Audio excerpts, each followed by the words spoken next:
اسے ہم نے بہت ڈھونڈا نہ پایا، اگر پایا تو کھوج اپنا نہ پایا۔ اس شعر کے کہنے والے یعنی شاعر کا نام شیخ محمد ابراہیم ذوق ہے۔ ذوق درد کی طرح دلی میں پیدا ہوئے اور دلی میں ہی انتقال کیا۔ پچھلے کلاس میں نے بتایا تھا کہ ذوق درد ایسے شاعر ہے جو دلی پہ جتنی بھی ناگہانی صورتحال تھی اس سے متاثر نہیں ہوئے اور دلی کو چھوڑا نہیں۔ بہت سارے شعراء اور شرفاء نے دلی کو چھوڑ دیا تھا۔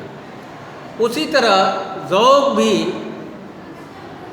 دلی میں پیدا ہوئے، دلی میں ہی انتقال کر گئے، اور یہ غالب کے ہم عصر شاعر ہیں۔ غالب بہت بڑا شاعر ہے بھائی، اردو ادب کا ایک بہت بڑا شاعر جس کا نام غالب بھی ہے۔ ان کے دور کے یہ شاعر ہیں، لیکن ان کو اپنے زمانے میں جو شہرت دستیاب تھی وہ کسی اور کو دستیاب نہیں تھی، کیونکہ ان کو دو خطاب دیے تھے۔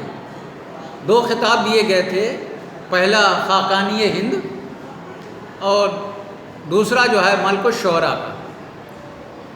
اب ان کی ولادت کی بات کی جائے یعنی کب پیدا ہوئے، یہ 1788 عیسوی میں پیدا ہوئے۔ کچھ لوگ کہتے ہیں کہ 1789 عیسوی میں پیدا کیے، کچھ لوگ کہتے ہیں کہ 1790 عیسوی میں پیدا کیے۔ اب میں یہ کہتا ہوں کہ ان کے متعلق سب سے بڑا ریسرچ کام جو کیا ہے تنویر احمد علوی صاحب نے، اور انہوں نے جو ان کی پیدائش کی تاریخ مقرر کی ہے وہ ہے 1788 عیسوی۔ تو اس لیے 1788 لکھا جائے، لیکن آپ کے ٹیکسٹ بک میں جو لکھا ہوا ہے وہ 1789 عیسوی یعنی دونوں کے بیچ کا، تو آپ 1789 بھی کہہ سکتے ہیں، اور بہتر یہی ہے کہ آپ 1789 کہیں۔ کس نے کیا کہا، کس نے کیا کہا، بہت سارے نقادوں نے اپنی رائے کام کی، تو 1789 عیسوی میں دلی میں پیدا ہوئے، اور جو ان کا وفات ہوا اس کی تاریخ ہے 18 اکتوبر 1854 عیسوی کا۔ بھائی ٹھیک، اب میں ان کے ابتدائی تعلیم کے بارے میں بتاتا چلوں کہ یہ سب سے پہلے جو انہوں نے شاگردی اختیار کی وہ اس شخص کا نام ہے حافظ غلام رسول شوق، یعنی وہ شاعر بھی تھے اور شوق تقلص استعمال کیا کرتے تھے۔ کیا کرتے تھے؟ شوق تقلص استعمال کرتے تو شوق تخلص کرتے تھے۔ ذوق چونکہ ان کے شاگرد تھے، انہوں نے بھی اپنا تخلص جو ہے انہی کے ہم وزن استعمال کیا، یعنی کیا کیا؟ ذوق۔ تو شوق کا ہم وزن کیا ہوا؟ ذوق۔ تو اپنے استاد کے تخلص کے ہم وزن اپنا بھی تخلص استعمال کیا۔ یہ بہت بڑی بات ہے، نئی نئی باتیں آپ کو میں بتاؤں گا یہاں پہ۔ دوسری بات ہے کہ اس کے بعد یہ ہمیشہ انہی کی شاگردی میں نہیں رہے، اس کے بعد انہوں نے 1805 عیسوی میں شاہ نصیر کے شاگردی، بہت بڑے شاعر تھے اپنے دور کے، شاگردی اختیار کر لی، اور ان کے ساتھ جو نباہ ہوا وہ 5-7 سال تک رہا۔ کتنے سال تک؟ 5 سے لے کے 7 سال تک تعلقات اچھے رہے، اور ان کے مابین کیا ہو گیا؟ انبن ہو گئی یا کسی موضوع پہ کسی اس کے تحت جو ہے انبن ہو گئی، اور دونوں نے ایک دوسرے کی خوب چیمگوئیاں کی، نام خوب اچھالے۔ اب نام اچھالنے کا مطلب کہ یہ ان کو شاعری نہیں آتی یا بات سمجھ رہے ہو نا بات، یہ ساری باتیں کی گئی۔ اس کے بعد ان کی رسائی قلعے میں ہو گئی۔ یہ ایک نام ہے، ایک شخصیت کا نام ہے کاظم حسین، ان کے ذریعے 1707 سے لے کے 6-7 کے درمیان جو ہے ان کی رسائی کہاں ہو گئی؟ قلعے کے اندر۔ قلعے کا منظر یعنی بادشاہ سے یہ ان کا رابطہ قائم ہو گیا، اور یہ 1809 عیسوی میں بہادر شاہ ظفر کے کیا ہو گئے؟ استاد مقرر کر دیے گئے۔ سمجھ رہے ہیں؟ جب قلعے میں رسائی ہوئی تو کس کے استاد بن گئے؟ بہادر شاہ ظفر میں۔ بہادر شاہ ظفر کون تھے؟ مغلیہ سلطنت کے آخری بادشاہ۔ ٹھیک ہے نا, جو ان کو جو ہے انگریزوں نے قید کر کے کہاں بھیج دیا تھا, رنگون. ٹھیک ہے, تو ذوق جو ہیں بہادر شاہ ظفر کے استاد مقرر ہوئے اور ان کو تنخواہ کتنی ملی, 200 روپئے ماہانہ. کتنے؟ 200 روپئے. اب 200 روپئے جس کے ماہانہ ملے وہ اس کی تو زندگی سنور جائے, بہت زیادہ اماؤنٹ ہے اس زمانے میں. تو 200 روپیہ ماہانہ یہ ہوئی اور ان کو بہادر شاہ ظفر کو وہ تعلیم دینے لگے. اور 19 سال کی عمر میں ہی ان کو اکبر شاہ شانی, یہ بادشاہ گزرے ہیں بہادر شاہ ظفر سے پہلے, تو انہوں نے 19 سال کی عمر میں ان کو خاقانی ہند کا خطاب دیا گیا. جیسے ڈگری آج کل بانٹی جاتی ہے نا, MA BA PhD, اسی طرح سے خاقانی ہند کا ان کو خطاب دیا گیا. اور اس کے بعد جب یہ بادشاہ ہوئے بہادر شاہ ظفر, تو ان کو ملک الشعراء کا خطاب دیا گیا. یعنی اس دور میں 2 خطاب کسی کو ملتے نہیں تھے, یہ صرف ذوق کو ہی مرتبہ حاصل تھا. انہوں نے جو دستیاب ہیں قصیدے کے بڑے شاعر مانے جاتے ہیں. کچھ لوگ کہتے ہیں غزل کے لیے, غزل میں وہ مقام نہیں حاصل ہے جو مقام ان کو قصیدے میں حاصل ہے. اور انہوں نے تقریباً 30 قصیدے جو ایسے ہیں جو دستیاب ہیں ان کے, وہ ان کے نصاب میں شامل ہے. لیکن اب بہت سارے ایسے قصیدے ہیں یا غزلیں ہیں جو ہنگامی صورتحال یعنی 1857 کے غدر میں سب بیکار ہو گئے, ختم ہو گئے, ضائع ہو گئے. تو ان 30 قصیدے میں 3 قصیدہ جو ہے ان کا ذوق کا بڑا مشہور ہے. وہ چونکہ آپ کا قصیدے سے کوئی ابھی یہ نہیں ہے غزل پڑھنا ہے, تو اس بات کو یہیں پہ رہنے دیتے ہیں. اب کچھ ان میں غالب سے بھی تناتنی. تو ایک بار کا واقعہ ایسا ہے کہ وہ گزر رہے تھے اور غالب جو ہے اپنے مکان یا کسی چھپر میں بیٹھ کے 64 کھیل رہے تھے. یعنی پھینکا جاتا نا, جیسے لوڈو گیم ہے نا, اسی طرح کا ایک گیم ہوتا, وہ کھیل رہے تھے. ان کو دیکھا گزرتے ہوئے تو انہوں نے یہ پڑا طنز کیا, بنا ہے شاہ کا مصاحب پھرا ہے اٹھلاتا, ورنہ شہر میں اس طرح کچھ ہے, یہ غالب کی آبرو کیا ہے. یعنی یہ طنز تھا, یعنی بادشاہ کا یہ مصاحب ساتھی بن گیا تو بڑے اٹھلا رہے ہیں, جیسے لگ رہا غالب کی کوئی عزت و وقار دنیا میں نہیں رہی ہے.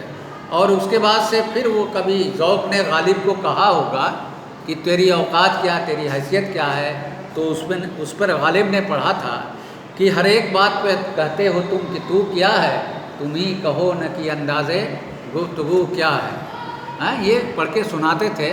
تو اچھا خاصا جو ہے ڈائریکٹلی تو نہیں لیکن شاعرانہ انداز میں ایک دوسرے پہ طنز جو ہے کہتے تھے, اور غالب اس میں بیشتر رہتے تھے, آگے رہتے تھے, کیونکہ وہ تو بڑے شاعر تھے بھائی اور درباری تھے, تو ان کا مرتبہ کچھ اور تھا. غالب جو ہے وہاں تک پہنچ بھی نہیں پاتے تھے, اور غالب کا مزاج بھی نہیں تھا کہ وہاں تک پہنچ پاتے.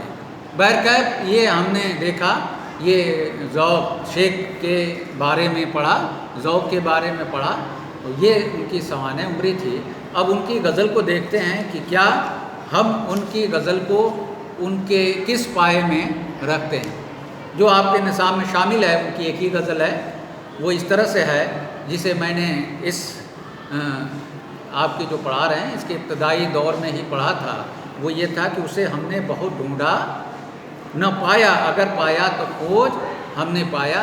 یعنی اگر ہم خدا کو تلاش کرتے ہیں تو ہم اس کو دیکھ نہیں سکتے, ٹھیک, ہاں اس کو تلاش میں خود کھو جاتے ہیں لیکن ہم اس کو دیکھ نہیں پاتے. یہ ایک مطلب سیدھے سا مطلب ہے کہنے. اور دوسری بات یہ ہے کہ جب ہم کسی کو تلاش کرتے ہیں تو کیا کرتے ہیں, جگہ جگہ گھوم جاتے ہیں اور اپنے نشانات کو بھول جاتے ہیں کہ کہاں سے آئے ہیں, اور اس بھولنے کے سبب سے ہم جو ہے اپنا ہی ٹھکانہ بھول جاتے ہیں, اور اس طرح سے نہ ہم سامنے والے کریں جس کو تلاش کر رہے ہیں اس کو بھی نہیں پاتے ہیں اور اپنے خود بھول جاتے ہیں. یعنی وہ کیفیت ہو جاتی ہے دھوبی کا کتا نہ گھر کا نہ گھاٹ کا. بہرحال یہ مثال یہاں پہ سٹیک نہیں بیٹھتی. کہنے کے مطلب یہ ہے کہ جب کسی کو تلاش کیا جائے تو اپنے وجود کو اس کی تلاش کرنے میں ہم مٹا دیتے ہیں، ملے گا یا نہیں ملے گا یہ مقدر کی بات ہے، گویا مل بھی سکتا ہے اور نہیں بھی۔ دوسرا شعر یہ ہے، کہے کیا ہائے زخم دل ہمارا، کہے کیا ہائے زخم دل ہمارا، دہن پایا لبے گویا نہ پایا، کہ میں اپنے دل کے زخم کے بارے میں کیا کہوں، کیا بیان کروں، یعنی میں بیان کر ہی نہیں سکتا۔ کیوں؟ اب دیکھیے، جو کسی کو چاہتا ہے، کسی سے محبت رکھتا ہے یا محبت کرتا ہے، تو اس کی ساری اچھی بری عادتیں بھی اس کو اچھی لگتی ہیں۔ اگر وہ تکلیف بھی دیتا تو اس میں اس کو لذت ملتی ہے، ٹھیک ہے؟ اگر محبوب اپنے عاشق کو تکلیف پہنچاتا ہے تو وہ عاشق اسی میں خوش رہتا ہے۔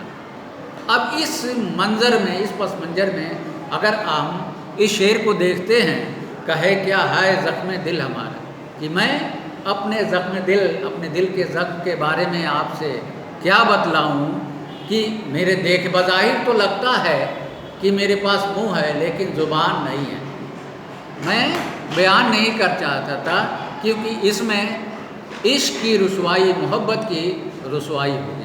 میں کچھ بھی تکلیف ہوئے میں اپنے اندر تک ہی اس کو گھوٹ کر پی جاتا ہوں یا رکھ لیتا ہوں، میں کسی دوسرے کے آگے بیان نہیں کرتا، کیونکہ اس میں توہین محبت ہوگی، محبت کی توہین ہوگی۔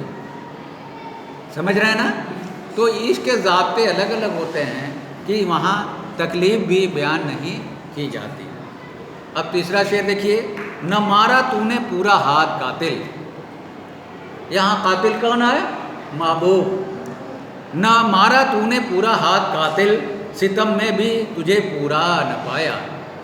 اور محبوب کا کام عاشق کے تئیں کیا ہے کہ وہ عاشق کو ستاتا رہتا ہے، پریشان کرتا ہے، اور تھوڑی سی کیا کرتا ہے، انسیت بھی رکھتا ہے، محبت بھی رکھتا ہے، لیکن اس کے باوجود بھی وہ اسے ستاتا رہتا ہے، اور ایسی صورت میں وہ اسے مارتا نہیں ہے، اس کے ساتھ کھیلتا ہے، اور جو مار دے گا، مر جائے گا تو انسان سارے وہ جو جتنے درد ہے، ہے، تکلیفیں ہیں، وہ سب ختم ہو جائیں گی۔ موت کے ساتھ ان تکلیفوں کا خاتمہ ہو جاتا ہے، جس کے لیے انسان پریشان ہوتا ہے۔ تو عاشق محبوب جو ہے اس کو مارنا بھی نہیں چاہتا، اور یہ بھی نہیں چاہتا کہ اس کی، یعنی عاشق کی تکلیفیں کم ہو۔ تو اس منظر میں دیکھیے کہ نہ مارا تو نے پورا ہاتھ قاتل، اے محبوب تو نے اپنے عاشق کو پریشان، مارا تو نہیں، پوری طرح سے نہیں مارا، کیونکہ تو ستم میں بھی آدھا ہے۔ اب اس میں بہت ساری باتیں، طنز بھی اگر دے جائے کہ اے میرا محبوب تو بڑا عقل کا آدھا ہے، ناقص العقل ہے، کہتے نا۔